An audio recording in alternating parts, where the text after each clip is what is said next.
What's up, y'all? It's your girl Sakina, and I'm back with another review. This is my review for the Real Housewives of New Jersey. This is season 14, episode 10 and 11, because clearly I am behind on some things. Y'all, just a little quick life update because I have not, chatted with y'all in a minute. I just had so much going on in the background. I've pretty much been carless throughout this whole summer.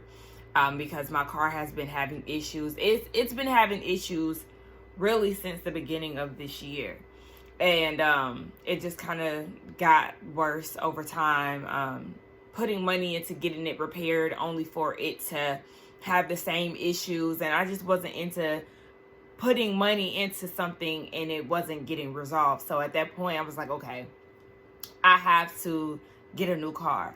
I could drive my car locally, but really, a lot of stuff that I want to do, I live 30 minutes out from the city. So a lot of things that I want to do for myself or whatever, I can't go to the city and do in my car. So I would, I had transportation. We have multiple cars here, but I like to have my own. I don't like putting gas into other people's cars, okay? So I have been going through that. I got into a car accident in my stepdad's car. It was my fault on top of that. Then I guess the lady was trying to sue the insurance because I had never been in an accident before and it been my fault. So I was like, yeah, I don't really know how this works. I thought she was trying to sue me. I'm like, oh my gosh, I ain't got no money for all of that. But yeah, my friends was like, no, usually they, sue the insurance company. Because I got on the phone with her and she was like, I've gotten an attorney. You got an attorney? Girl, for what? And I asked her, I was like, okay, well, what do you mean by that? She was like, you'll have to contact my attorney. So then we got off the phone and I texted her like, can you provide me with your attorney's information? She never even sent me anything. She never responded to my text. So then we talked to the insurance company and she was like, she doesn't have an attorney. She never mentioned anything like that to me. Like, she just wants some money out of the insurance company, basically. So that was resolved. I had to go to court for that. Court was fine. I went to court for that last week. Court was like a quick in and out. Literally went to court on my lunch break. I was out of there within 20 minutes. And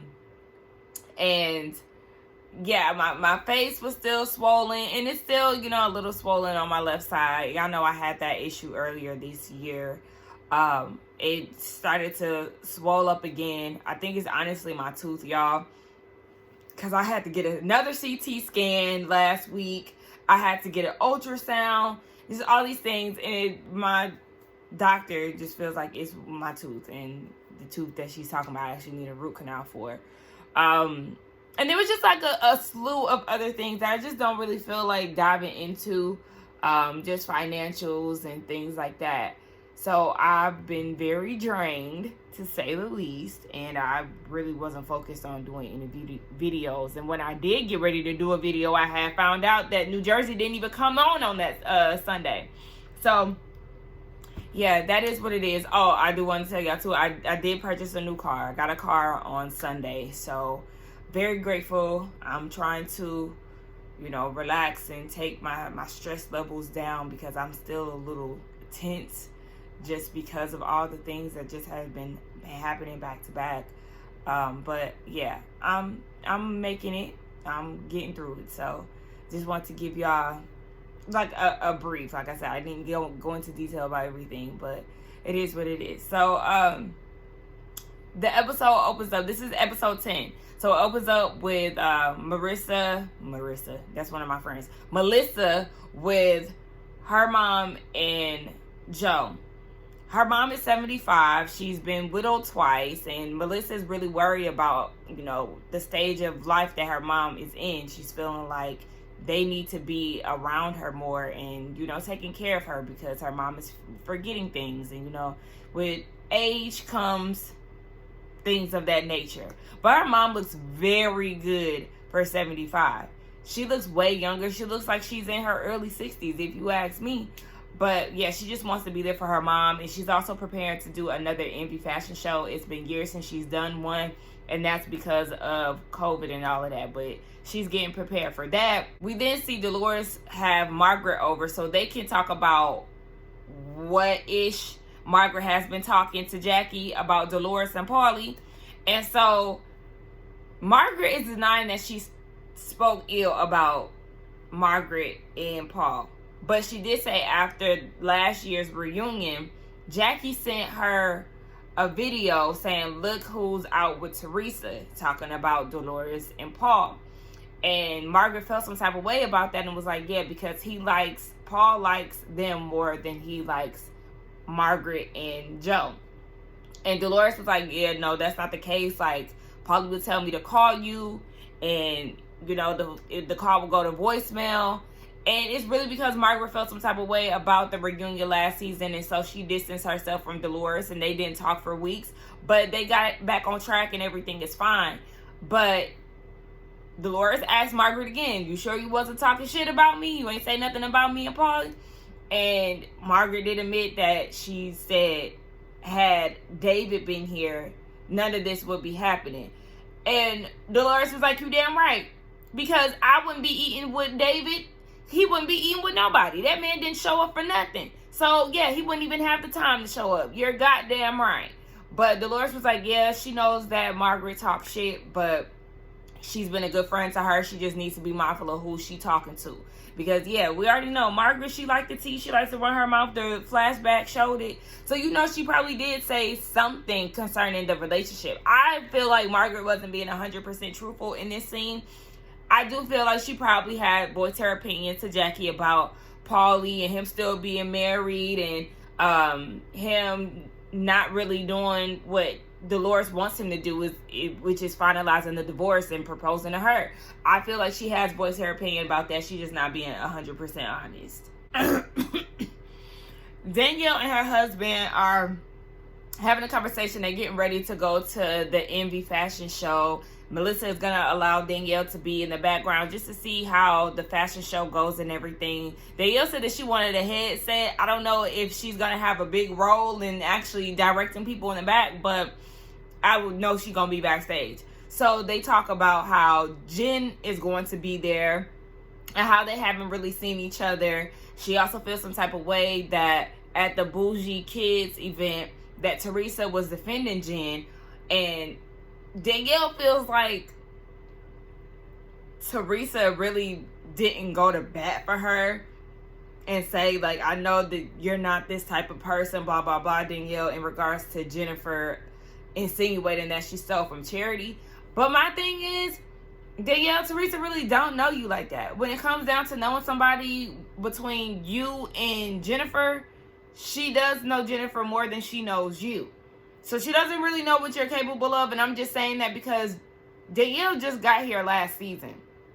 So to feel like somebody didn't defend you and, you know, your character and everything, it's like, I mean, you cool or whatever, but I don't really know you to your core as of yet. So, yeah, that's just my thought on that. But she says she's going to keep it cool when it comes down to Jennifer. And we learned that her kids actually got the opportunity to do a Kids Bop music video, both of them. And so they're getting the choreo down and stuff. It was real cute. Danielle's excited about that. And she wants to know if her dad is going to come. So she's asking her husband, have you spoke to my dad? Is he going to show up for the kids? And the dad doesn't know yet. He has to see. But I was wondering, why the hell can't you just ask your dad yourself? And production ended up asking her that in her confessional, and she said it's because of her fear of rejection. She doesn't want to get out of her comfort zone, approach him, and things go left. So because of that, and because of the past issues that she has with her brother and him rejecting her, she doesn't really want to go all in. So her husband is the middleman, but I do feel like eventually y'all need to get it together because, girl, what? All right, so we at the fashion show. And all the ladies are there. Melissa has sent out some Envy dresses for the ladies to wear. So I know that Margaret, Danielle, and Rachel, they all have their dresses on. It looks really nice. Like, that's why I say I really feel like Melissa does have something going with Envy. And yes, we've seen this done with multiple housewives, Nene, Candy, you know, and whoever else I'm not mentioning at this time. But I like the way that Melissa dresses, and it seems to be a successful business for her. So she said that she really wants to open up more locations, especially because her daughter has gone to college. She needs to occupy herself because eventually she is going to be an empty nester. And the show is not going to be around forever. Hence what's going on this season. So, the dresses look really nice. I'm like, okay, look, I might need to get me a little piece of something. What's going on? But Jackie and Margaret are seeing each other for the first time since they had their little rift down at Joe and Melissa's housewarming party. And that was only 3 days ago when they showed the flashback. I'm like, dang, so y'all done went through all this drama. Y'all done went through that. And then you got the whole situation with the bougie kids, Rachel going off on Fessler and stuff. Like, I don't know, it just feels like a lot was crammed into those 3 days. And now y'all at a fashion show. Like, damn, y'all always got something going on. Unless this stuff is out of order, like they tend to do sometimes on these shows. But anyway, yeah, they're seeing each other for the first time. And Danielle and Jennifer are going to see each other for the first time. So Margaret was asking Danielle about that, but Danielle, she don't really got nothing to say to Jennifer, obviously. So Margaret was like, you know, me and Jackie, we're at odds right now, but I've never assassinated her character. Jackie said, girl, yes, you did. You called me a pathetic loser, fame whore. They did the flashback. Margaret did say that. And Margaret said, well, that's only because you tried to come at me and say that you were smarter than me. Showed the flashback. She did say that. Jackie said that she was 10 times or 1,000 times smarter than her. And so because Jackie tried to put Margaret down, she had called her a desperate girl for popularity or whatever the case may be. And my thing is, Jackie, if you feel like you were so smart, then why can't you see that you're being, well, she does see that she's being used by Teresa, because she said that at Teresa's saloon party. Like, yeah, I see what they're doing, but I wouldn't do that. But you're still being used nonetheless. And you keep claiming that it's so better over there. The grass is greener over there with Teresa and Jennifer and blah, blah, blah. But Teresa already didn't say it on TV. She don't give a fuck about you, girl. So you really coming out at the bottom with the L, like the loser that your friend Margaret said that you was. But anyway, I said, Margaret, you not slick, okay? Because after they had that situation, Margaret was like, we not going to really go back and forth, right? So it was a little awkward. But then she looks at Jackie once Rachel comes in. She was like, oh, you look cute. This is what Margaret was saying. Then she looks over at Jackie and is like, are you wearing Envy? And she was like, no, I haven't been to Envy. Margaret was like, oh, she sent all of us dresses. And Jackie was like, who? She was like, all three of us, me, Danielle, and Rachel. They're all sporting Envy. Looking great, by the way. So, of course, this makes Jackie feel some type of way. She gathers her things and, baby, she got to go. She said, I can't be over here. And then she goes to Jen and she was like, I can't be over there with them. Margaret, you did that on purpose because you know that she got an issue with being left out. And here she is again being left out by Melissa because she didn't receive a dress. Girl! So now that Jackie is over there with Jennifer and Fessler, who is also wearing Envy, Dolores comes and joins them. And Dolores actually speaks to Jackie. It doesn't seem like they have any animosity towards each other. And Jackie is like, I mean, look, me and Dolores were having a conversation. At least basically she's being nice to me because you got Margaret over there trying to throw it in my face that Melissa sent them dresses. Dolores is like, no, Melissa said if you would have called me and asked, then I would send it. But she didn't want to push the girls to wear anything from Envy. So then Jackie's like, oh my gosh, why did Margaret say that? And, you know, crying about it, whining more so. But Dolores is like, oh my gosh, she's so overdramatic. I don't understand how Margaret put up with this for so long. Like, girl, what is going on? And she just doesn't really understand why everybody has their panties in a bunch within the group. She's just really over it. So you got Jennifer telling Jackie, Margaret clearly did that to ruffle your feathers, girl. It's working, duh. So at this point, yeah, Dolores just trying to figure out where did y'all go wrong? Like, why is everybody beefed out? What is it? The braids? Margaret is messy and funny as hell because she joins the group and she was like, Jen, how are you? Are you okay? And then comes up and feels her face. You bitch, you. I'll be so pissed off, girl. Don't fucking touch me. Are you kidding me? But Jen was like, yeah, I'm holding up. I'm doing good. But you could have called me like you typically will call me. And Margaret was like, you know what? You right. You right. You know, Jen was like, you could at least text me. And Margaret acknowledged that she was wrong, which gave Dolores a glimpse of hope within the group. But yeah, Margaret was like, yeah, I was wrong for that. I definitely could have did that. Girl, she wasn't stunning you because she don't really care about you all like that. And she already know what shit you be on, so we know that you started the whole thing because you did.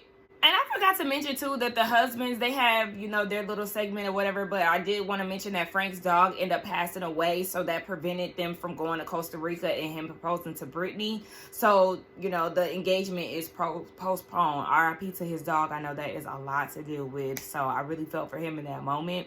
But the fashion show starts, right? And you got Jennifer talking to one of Danielle's friends and was like, this is all clothes from Envy, right? And the friend was like, yeah. And I'm like, girl, duh. Why else? Where else would the clothes be coming from? Why would she be doing a fashion show for somebody else's clothes from somebody else's store? What? So then Jen was like, are these any of her, you know, original fashions? And the friend was like, no. So in her confessional, Jennifer is not understanding why she would have a fashion show when these are not her fashions that she sketched. She really doesn't understand. I'm like, girl, you don't understand boutiques. This is very common, sweetie. Get with the times while you trying to throw your little shade. Because what do? Aren't you the same one who can't go nowhere and get out of your marriage because you wouldn't have shit for yourself? You don't have shit for yourself? So I don't really understand where all the shade is coming from, because you don't have a side hustle. So I'm going to need you to pipe down. Also, she noticed that there were no men in this fashion show because last year, that's when they said that Melissa had an affair with somebody in the car, and this man that she allegedly had an affair with was in the show, her last Envy show. I said, not too much. I'm going to need you to pipe down with that again, because if somebody mentioned Bill sleeping out at the pool house or with his secretary, being with his secretary, will have you in shambles. So I'm going to need you to pipe down, because that type of ish right there is how you got popped with that cup. Well, she got popped with that cup because she put her hands on somebody.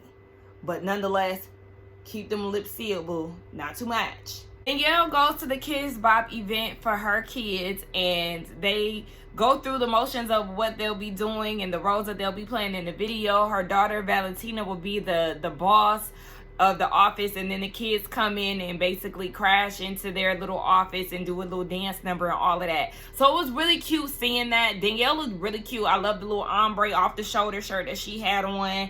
I said, okay, Danielle, she's been actually showing up looking pretty good this episode. I feel like all the outfits that she's had on, I actually liked. Even the lounge outfit that she had on, talking to her husband at the house, to the Envy event, till now, all three, you've been looking good, girl. So she's getting emotional watching her kids be in this video and stuff, you know, as a mother would. Meanwhile, you have Teresa getting prepared for her Namaste live podcast, and she talks about her partner, Melissa.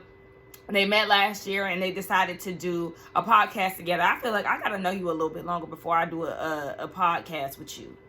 I don't know. That just seems like too much of a commitment for somebody I just met. But anywho, yeah, she was like, and this is the good Melissa, not the bitch that my brother married. Oh my gosh, girl, stop it. So Jennifer, who was that? Jennifer, Jackie, and Fessler are there. So when Fessler walks in, Jennifer's like, oh my gosh, you look good. Danielle needs to take some notes. Maybe you need to take some notes, because I was just talking about how Danielle has been showing up and giving us a look. The thing about Danielle, she may not be the best dresser. Her style is a little bit tacky, especially with the bougie kids, but she does pull off a look here and there. Unlike you, who always seems to flop, sis. You got all that money and you got the biggest house in Paramus and everything like that, but you ain't did nothing to improve your style. All that money and you ain't hired a stylist. You have never served a look. So you might, again, want to pipe down and keep them lips closed. Teresa joins the girls and she was like, yeah, I'm nervous for this live event. It's my first time.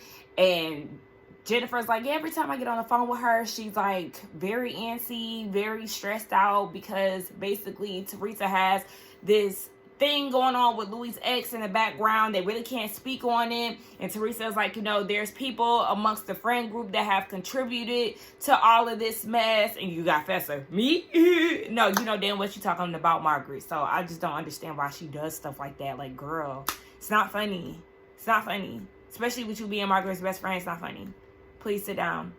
So, yeah, Teresa said that she'll give more detail, when the time is right. But right now, she can't really speak on it. Girl, okay. Everybody starts to show up for this podcast. Melania looks good, okay? One thing about it, Teresa has some beautiful daughters. I do think it's funny that they all look alike. Or she has like 2 sets of twins, basically. When Melania and Gia look alike. And then, what is that? Adriana and Gabriella, they look alike. I think that's real cute. I got twins in my family who are like that. The twins look like each other. Like, one twin looks like another twin from the other set, if that makes sense. Like, yeah. I have that. My cousins look like that. My girl Dorinda from Housewives of New York, she was in attendance. And Danielle actually showed up because Kid Bop ended earlier. So she wanted to show up for Teresa.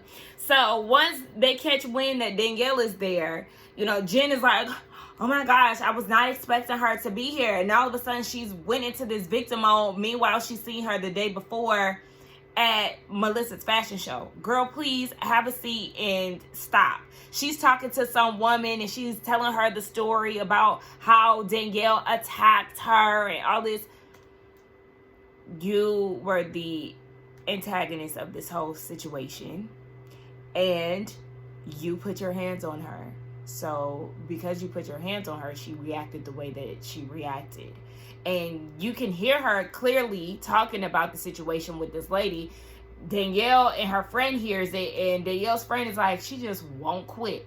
But Danielle's husband was like, yeah, no, don't even entertain that. So they just went to their seats. Meanwhile, she's still telling this damn story. Jen, please hang it up. I know she's going to draw this out and be the forever victim. And that's what I just cannot stand.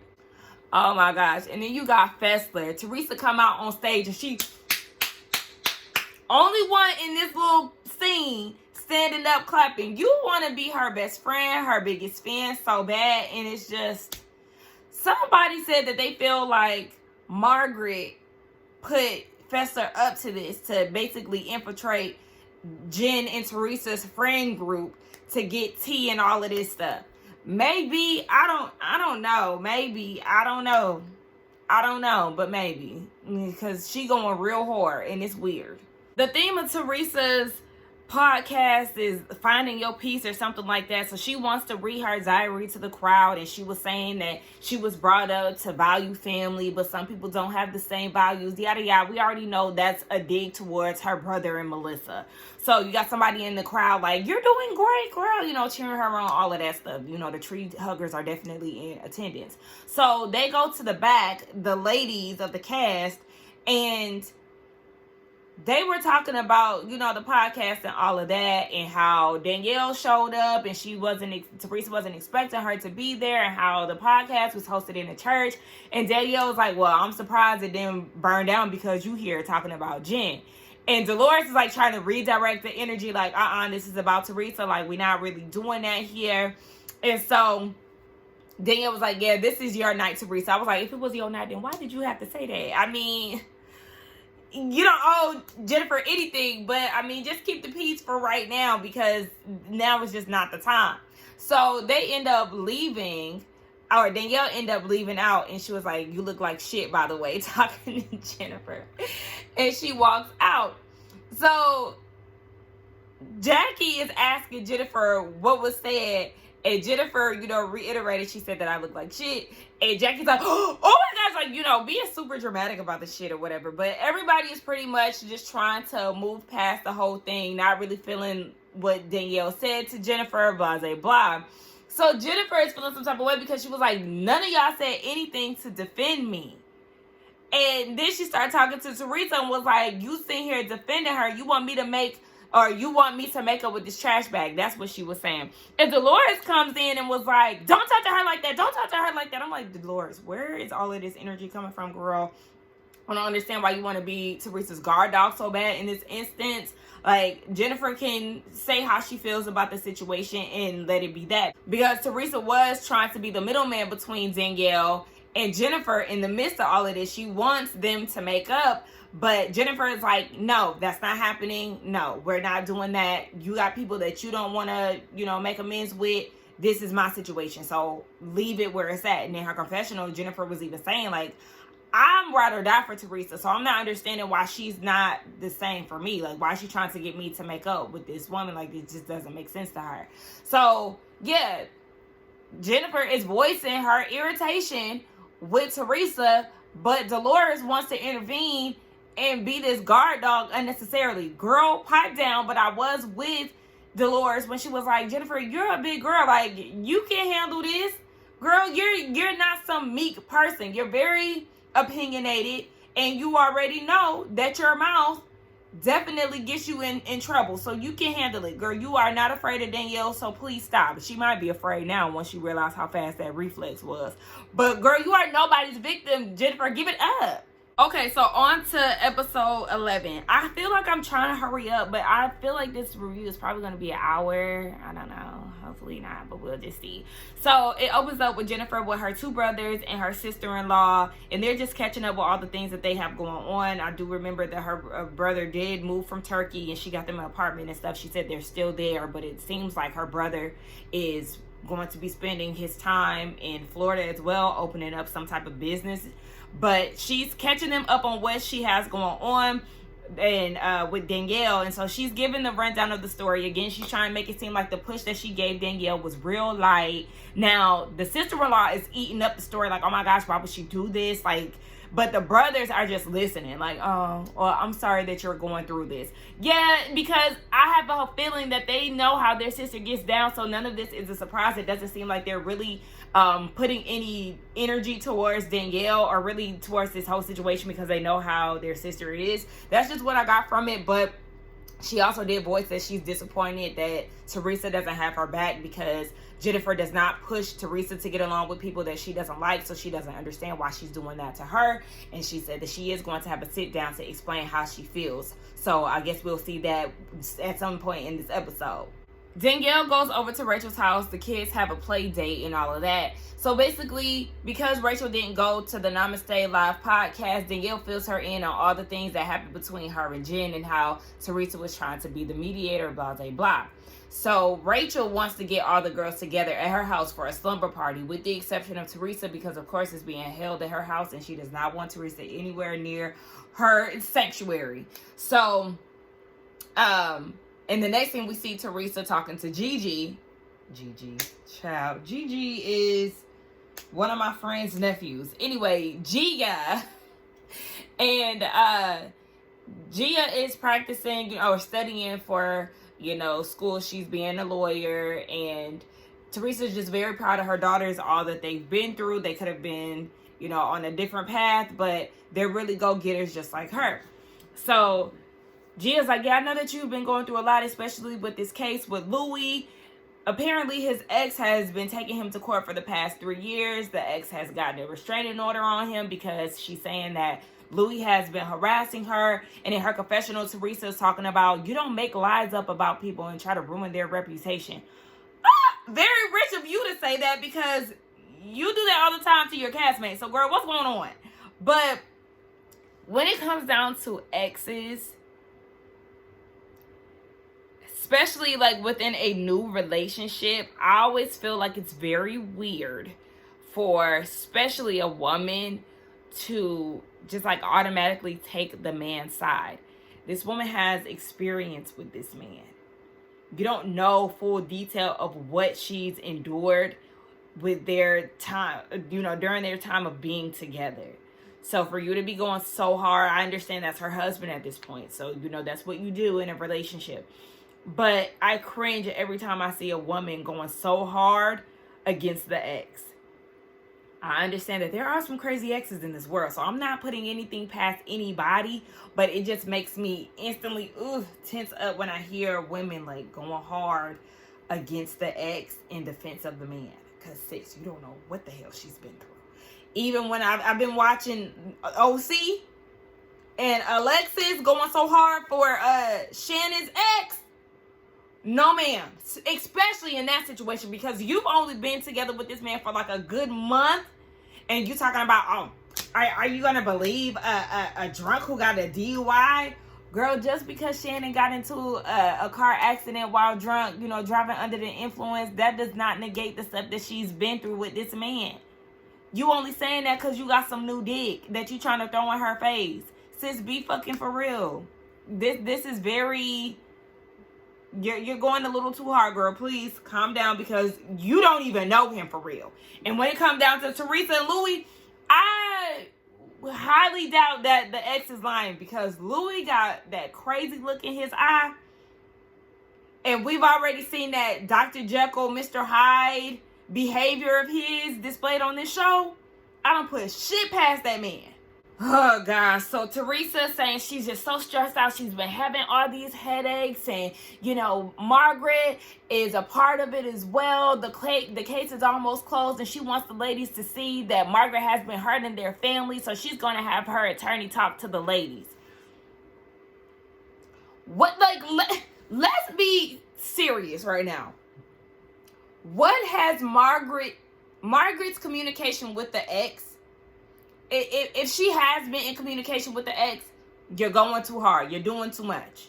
This is not your situation. You don't even rock with Teresa all like that. Why are you in communication? I understand if she was to be in communication, it would be to get some dirt on Teresa, to hold in her back pocket or whatever, because we know that that's what Margaret likes to do. However, if she has been in communication with the ex for 3 years, baby, that's too much. That's too much dedication. You're too worried about something that don't have nothing to do with you.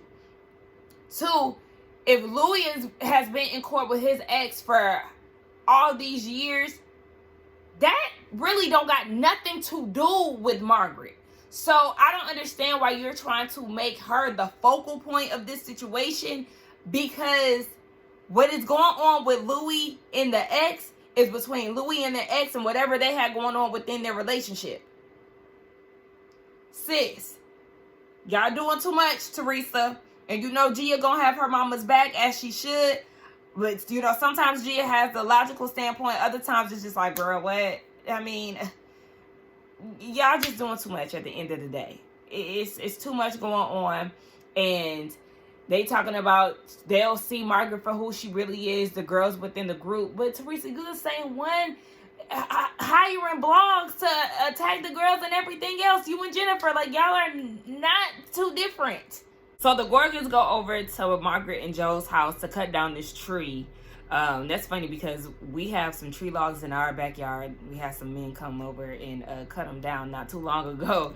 So, Joe used to be a landscaper before he was a builder. So they had him come down and cut this tree. And while the men are doing that, Melissa and Margaret are talking about Joe and him potentially having prostate cancer. They still have not gotten an official diagnosis, but it is looking like it could be that. So we all still just waiting to hear the news back. But Margaret, she has her emotions more intact in this scene at least. But they're just waiting to hear back. And then they talk about the slumber party that is that's happening at Rachel's house, and how Jackie is going to be there. They found out that Jackie's daughter had a bat mitzvah, and Margaret congratulated her. She said, look, I could be socially cordial with her, unlike Jennifer and Danielle, who are also going to be at the summer party. So they're just anxious to see what's going to happen. Dolores goes over to Fessler's house, and they have a conversation about basically where the group stands and how they had a really good time last year in Ireland, and they feel like they're never going to get to that point again. And so Fessler was very shocked that she received an invitation to Rachel's slumber party, because the day of the Bougie Kids event afterwards, Fessler reached out to Rachel and was like, hey, Gia and Teresa wanted to know if John was bad-mouthing Gia. I went to bat for him. I cleared his name. I was not trying to talk shit about your husband. So she sent this lengthy message, and Rachel never responded. So when she got the invitation to her slumber party, she was looking like, well, what the hell is this? And because she got no response to the text message prior, she declined the invitation to the slumber party, because it's like, girl, what? When once Fessler said that she wasn't going to make it, then that's when Rachel wanted to respond back and say, I hope it had nothing to do with me basically leaving you on red. Girl, yes, it has everything to do with that. But Dolores is trying to bring the group back together. You know, she sees the state of the ladies and she wants everybody to be on the same page because she sees the good within the group. And yeah, she's just feeling like maybe we need to do a girls trip, something of the sort, to bring everybody back together. So Fessler texted Rachel and was like, I'll actually come to the slumber party. I'm excited to see you, blah, blah, blah. Even though she was rolling her eyes in the midst of it all. So it was like, girl, I don't even know why you was adding all that extra. Can't wait to see you and stuff. When in all reality, you don't even want to go for real. And Dolores did explain the reason why she went off on Jen at the Namaste podcast. And it was because on the way there, Teresa called Dolores and was like, she's so stressed out. If she passes out, call 911 and all of this stuff. She said that Jennifer was well within her right to get Teresa together, but it basically was her delivery. And with Dolores knowing all the stuff that Teresa has going on, she just felt like Teresa didn't need that type of energy at the time. Okay, it still was a little rah-rah. I still feel like you could have delivered that message a little more calmer than you did, because you was giving guard dog Dolores. It's one thing to, you know, try to diffuse the situation, but you was definitely going real hard. Teresa meets up with Jennifer. They have a sit down, and Jennifer is basically saying, you did not defend me that night. But Teresa did start off with an apology, saying that, you know, I'm sorry for trying to, you know, I guess make y'all be friends and getting in the middle of that, or not defending you or whatever. And so Jennifer was like, yeah, because people say that I'm your soldier, I go to war for you, and that's just because that's my personality. When I see somebody talking about my friend, I'm going to defend that. But she noticed that Teresa doesn't do the same thing for her, and that was making her wonder maybe she need to, you know, fall back and chill. But if that's not somebody's personality, then, I mean, I guess nobody is asking you to do that. And maybe you do need to dial it back. Because if you're not getting the same energy from Teresa, then, I mean, that should tell you all that you need to know. Yes, when it comes down to Jennifer and Danielle, Teresa said that she is going to always, you know, defend Jennifer. She's closer to her, whatever. But, okay, y'all figure it out. When it comes down to this court case with Louis, this is all a 6-month court case for a restraining order. Jennifer was like, can you counter that? No, he can't counter that. He has to defend himself. So at the end of it, they have their final, you know, statements, and the case is getting ready to wrap up. But I'm like, this is all because of a restraining order, and Teresa's stressing out over a restraining order. I don't know. They're not really giving too much detail for me to really be like, oh, okay, but Teresa just can't wait. She's anticipating the moment of this case being closed so she can air out everything and how Margaret is the villain, blah, blah, blah. I'm just ready for y'all to just say what's going on with this court case or not, because y'all trying to, you know, dangle this carrot. We don't care. So they get over to Rachel's house for this sleepover or slumber party, whatever you want to call it. It's real cute. They have the food everywhere. They have the bar, matching pajamas, the slippers. She really went all out. She even has a kiss reader there because she likes to have unique things at her events. I would be interested in that too. Like, I would eat that up and see what my kiss says about me.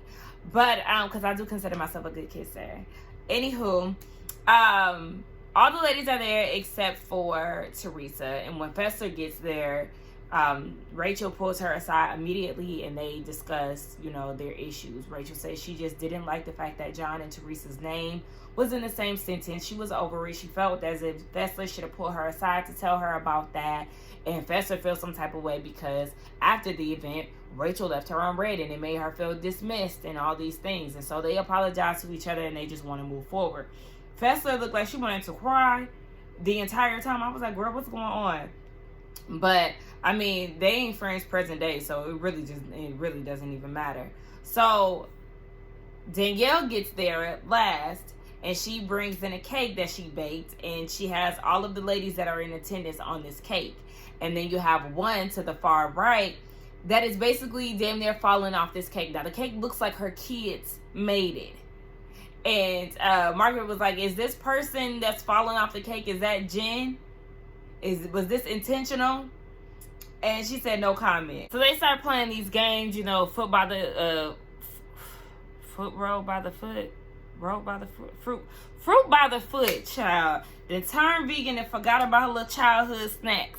They have played that game where you put it in your mouth and you know, you have to eat it fast without using your hands.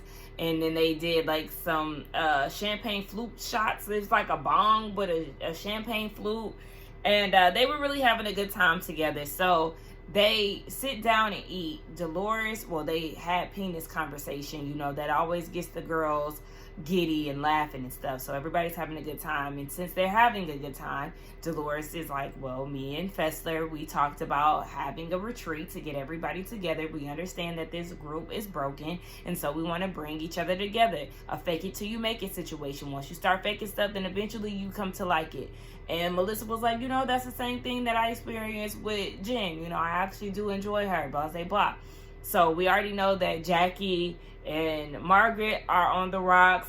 Jennifer and Danielle are on the rocks. Teresa and Melissa are on the rocks. And Rachel and Fessler are on the rocks. There's a lot of rockiness going on within the group. So everybody agreed to going on this trip and having a good time together. And so we'll see what happens next week. But next week, it looks crazy. Looks like Teresa is going to go hard to prove that Margaret has some type of involvement with Louis and his ex. So I already know I'm going to be over that. But let's get down in the comments and talk, because I'm hungry and I got to go, baby. Don't forget to like, comment, and subscribe to my channel. And I will see y'all next week. Bye.